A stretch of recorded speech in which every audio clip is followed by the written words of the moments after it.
How to download and install CapCut on Android after US ban. Hi everyone, welcome back to our channel. This is Rose and without further ado, let's begin. So this video is for educational purpose in case if you don't have CapCut available on your Android device on Play Store, you can easily follow this alternative tip. That is, you can easily go and open the Google and with the help of the search bar, you can search for CapCut APK, and then you simply need to visit a trusted site like Optodown to download the APK file.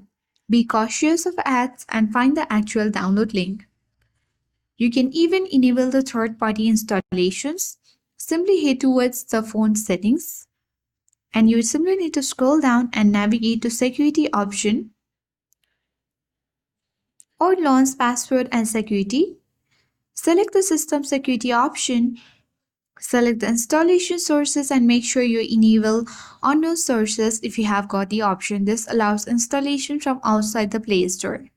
Now you simply need to locate the downloaded APK file in your downloads folder. For that, you need to launch the files or file manager. And now you need to simply tap on the downloads folder and then find the APK file. Tap on the APK file to start the installation. If prompted, allow necessary permissions, and once installed, you can open the app and you are good to go. So I hope this guide was helpful. If it was, then do like, share, comment, and don't forget to subscribe.